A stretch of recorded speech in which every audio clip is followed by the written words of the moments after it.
ಅಂಬುಜ, ನನ್ನ ಮಗನ ಫೋಟೋನ ಪೇಪರ್ನಲ್ಲಿ ನೋಡಿ ಎಷ್ಟು ಖುಷಿ ಆಗ್ತಿದೆ ಗೊತ್ತಾ? ನಿಮ್ಮ ಅಣ್ಣ ನೋಡಿದ್ರೆ ಎಷ್ಟು ಖುಷಿ ಪಡ್ತಾರೋ ಏನೋ. ಅದಕ್ಕೆ ಇವತ್ತು ನಮ್ಮ ನರಸಿಂಹನ ಬಗ್ಗೆ ನಂಗೆ ತುಂಬಾ ಹೆಮ್ಮೆ ಅನಿಸ್ತಿದೆ. ಎಷ್ಟು ದಿವಸ ಇವನನ್ನು ಆಡ್ಕೊಂಡವ್ರನ್ನೆಲ್ಲ ಇವತ್ತು ಮನೆಗೆ ಕರೆಸಿ ಊಟ ಹಾಕ್ತೀನಿ. ಆಗ್ಲಾದ್ರೆ ಒಂದು ಸಾಧನೆ ಏನು ಅಂತ ಎಲ್ರಿಗೂ ಗೊತ್ತಾಗುತ್ತೆ. ಹಾಗಾದ್ರೆ ನರಸಿಂಹನ್ಗೆ ಕಾಲ್ ಮಾಡಿ ಬೇಗ ಬರಕ್ ಹೇಳಿ ಅದಕ್ಕೆ. ಹಾ ಸರಿ ಸರಿ. ಅದಕ್ಕೆ ಏನು ಮತ್ತೆ ನಿಮ್ ಹತ್ರ ಒಂದ್ ಜರಿ ಸೀರೆ ಇದೆಯಲ್ಲ, ಅದು ನಾನು ಉಟ್ಕೊಳ್ಳ. ಇವಾಗ ಯಾಕೆ ಅದು? ನೀವೇ ಹೇಳಿದ್ರಲ್ಲ ಅದಕ್ಕೆ ನರಸಿಂಹನ ಆಡ್ಕೊಂಡಿರೋರೆಲ್ಲ ಕರ್ಸಿ ಹೋಳಿಗೆ ಊಟ ಹಾಕಿಸ್ತೀನಿ ಅಂತ. ಅವ್ರ ಮುಂದೆ ನಾನು ಜರಿ ಸೀರೆ ಉಟ್ಕೊಂಡು ಸ್ವಲ್ಪ ಬೀಗೋದ್ ಬೇಡ್ವಾ? ಈಗ ಯಾಕೆ ಅದೆಲ್ಲ? ಆದರೂ ನಿಮ್ಮಣ್ಣ ನನ್ನ ಮದುವೆ ಹೊಸದ್ರಲ್ಲಿ ಆ ಸೀರೆನ ತಂದ್ಕೊಟ್ಟಿದ್ರು ನನಗೆ ಅಂತ. ಅದು ನಾನು ಕೊಡಲ್ಲ, ಬೇಕಾದರೆ ಬೇರೆ ಸೀರೆ ತಗೋ.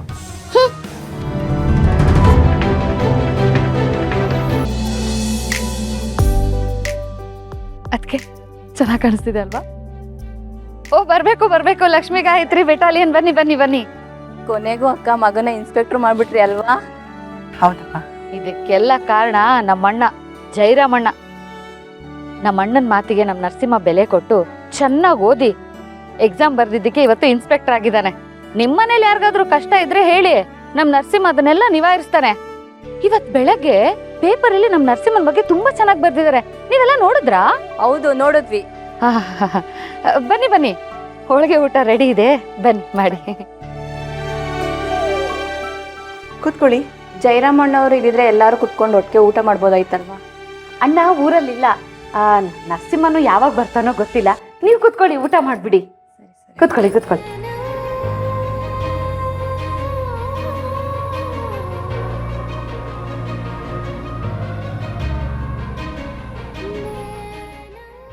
ಹಾಗೋ ನನ್ನ ಮಗ ಬಂದ.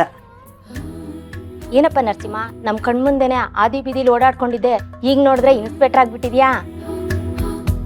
ನೋಡಿ ನಮ್ಮ ಅಮ್ಮಂದು ಎಷ್ಟು ಒಳ್ಳೆ ಮನಸ್ಸು ಅಂತ. ಹಿಂದೆ ನೀವೆಲ್ಲ ನಿಮ್ಮ ಬಾಯಿಗೆ ಬಂದಿದ್ದೆಲ್ಲ ಮಾತಾಡಿದ್ವಿ, ಆದರೆ ಇವತ್ತು ನಿಮ್ಮನ್ನು ಕರೆದು ಹೊಟ್ಟೆ ತುಂಬ ಊಟ ಹಾಕ್ತಿದ್ದಾರೆ. ನರಸಿಂಹ ಸುಮ್ಮನೆ. ಸರಿ ಅಮ್ಮ, ನಾನು ಫ್ರೆಶ್ ಅಪ್ ಆಗಿ ಬರ್ತೀನಿ.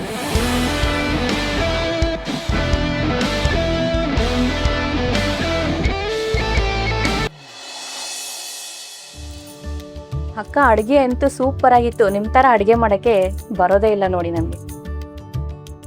ಅವರೇ, ನೀವೆಲ್ವ ಹೇಳಿದ್ದು ನಿಮ್ಮ ಮಗ ಓದಿ ತುಂಬ ದೊಡ್ಡ ಆಫೀಸರ್ ಆಗ್ತಾನೆ ಅಂತ? ಹೌದಪ್ಪ, ಹೇಳಿದ್ದೆ. ಆದರೆ ಇವತ್ತೇನಾಯಿತು? ಯಾವುದೋ ಕೇಸಲ್ಲಿ ಸಿಕ್ಕಾಕೊಂಡು ಸ್ಟೇಷನ್ಗೆ ಬಂದಿದ್ದ. ನಾನೇ ಬುದ್ಧಿ ಹೇಳಿ ಕಳಿಸಿದ್ದೀನಿ. ಇವಾಗ ಬುದ್ಧಿ ಹೇಳಿ ಮನೆಯಲ್ಲೇ ಇಟ್ಕೊಂಡಿದ್ದೀನಿ, ಹೊರಗಡೆ ಎಲ್ಲೂ ಕಳಿಸೋದೇ ಇಲ್ಲ. ನೋಡಿ, ಅವತ್ತು ನೀವೇ ನನಗೆ ಬೈದು ನಾನು ನಾಲಾಯಕು ಅಂತ ಅವಮಾನ ಮಾಡಿದ್ದೀರಿ. ಆದರೆ ನಾನು ಇವತ್ತು ಓದಿ ಪೊಲೀಸ್ ಆಫೀಸರ್ ಆಗಿದ್ದೀನಿ. ಅದಕ್ಕೇನು ಹೇಳ್ತೀರಾ?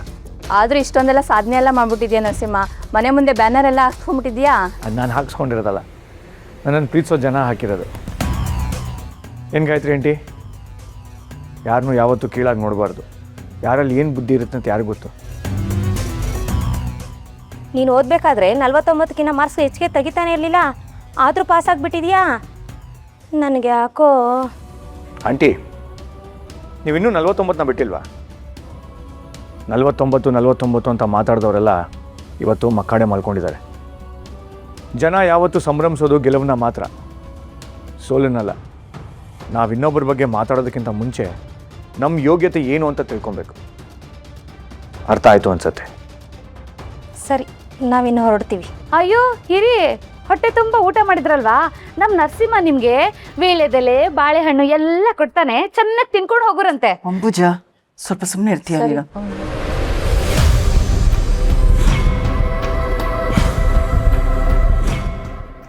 ರೀ ಲಕ್ಷ್ಮಿ, ಗಾಯತ್ರಿ, ಬೇರೆಯವ್ರ ಮಕ್ಕಳ ಬಗ್ಗೆ ಕೆಟ್ಟದಾಗ ಮಾತಾಡೋದನ್ನ ಬಿಟ್ಟು ಯೋಚನೆ ಮಾಡೋದನ್ನ ಬಿಟ್ಟು ನಿಮ್ಮ ಮಕ್ಕಳ ಬಗ್ಗೆ ಯೋಚನೆ ಮಾಡ್ರಿ, ಉದ್ಧಾರ ಆಗ್ತಾರೆ.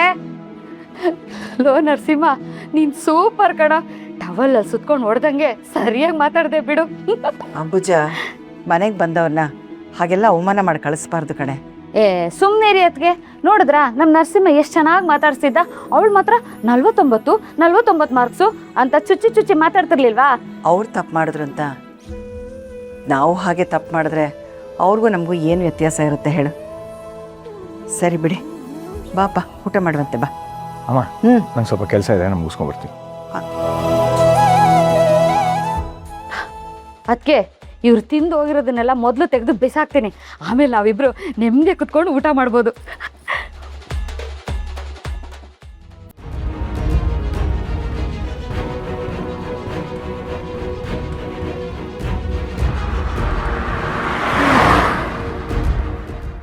ಅಲ್ಲಿಗೆ ಹೋದ್ಮೇಲೆ ಅಂಬುಜ ಅತ್ತೆ ಚೆನ್ನಾಗೇ ಇದ್ದಾರೆ ಅಂತ ನನ್ನ ಹಸ್ಬೆಂಡಿಗೆ ಗೊತ್ತಾದರೆ ನಾನು ಏನಪ್ಪ ಉತ್ತರ ಕೊಡಲಿ? ಯಾಕೆ ಏನು ಯೋಚನೆ ಮಾಡ್ತಿದ್ದೀರಾ? ನಥಿಂಗ್ ಚಿರಾಗ್. ತುಂಬ ಟೆನ್ಷನಲ್ಲಿರೋ ಥರ ಕಾಣಿಸ್ತಾ ಇದ್ದೀರಾ. ನಾನಾ? No I am fine. Song ಹಾಕ್ಲಾ? ನಿಮ್ಮ ಇಷ್ಟ.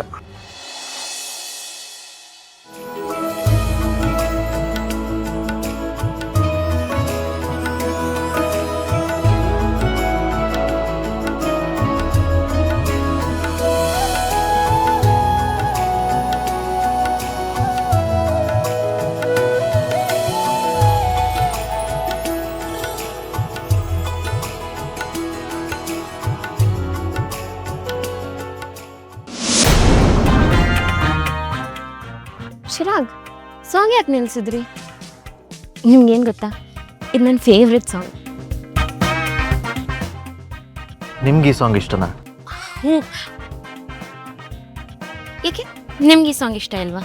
ಇತ್ತು, ಆದರೆ ಈಗಿಲ್ಲ. ಯಾಕೆ? ಅದೆಲ್ಲ ನಿಮಗೆ ಹೇಳೋ ಅವಶ್ಯಕತೆ ಏನಿಲ್ಲ.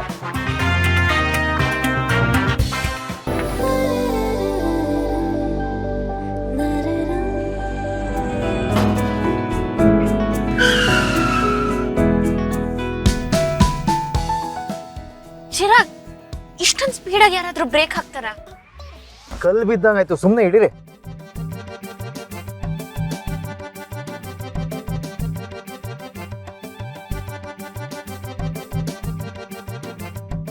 ಏ ಯಾರದು? ನಿಮ್ಗೆ ಹೇಳ್ತಿರೋದು ಯಾರದು? ಬನ್ರ ಆಚೆ. ಅಣ್ಣ ಸಾರಿ ಅಣ್ಣ.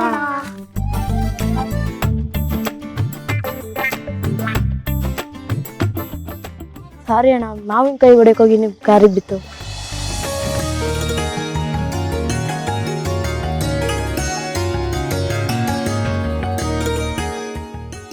ಅಲ್ಲೋಡಿ, ನಿಮಗೆ ಮಾವಿನಕಾಯಿ ಇಷ್ಟ ಅಂತ ಗೊತ್ತಾಯ್ತಲ್ವಾ, ಅದಕ್ಕೆ ಕಿತ್ಕೊಡೋಣ ಅಂತ ಬಂದೆ. ನಿಮಗೆ ಮಾವಿನಕಾಯಿ ತಿನ್ಬೇಕನ್ಸಿದ್ರೆ ಮರ ಹತ್ಬಿಟ್ಟು ಕಿತ್ಕೊಂಡು ತಿನ್ಬೇಕು. ಯಾರಾದ್ರೂ ಕಲ್ಲು ಹೊಡಿತಾರ? ಯಾರ್ದಾರು ತಲೆ ಮೇಲೆ ಬಿದ್ದಿದ್ರೆ? ಸಾರಿ ಅಣ್ಣ, ಇನ್ನೊಂದ್ಸಲ ಈ ಥರ ಮಾಡೋದ ದಯವಿಟ್ಟು ಸಂಶಯ. ಚಿರಾಗ್, ಮಕ್ಳನ್ನ ಬಯೋದ್ ಬದಲು ನೀವೇ ಮರ ಹತ್ತು ಹಣ್ಣು ಕೀಳ್ಬೋದು ತಾನೆ? ಅಣ್ಣ ನನಗೂ ಒಂದು ಮಾವಿನಕಾಯಿ ಕಿತ್ಕೊಕೊಡಿ ಅಣ್ಣ.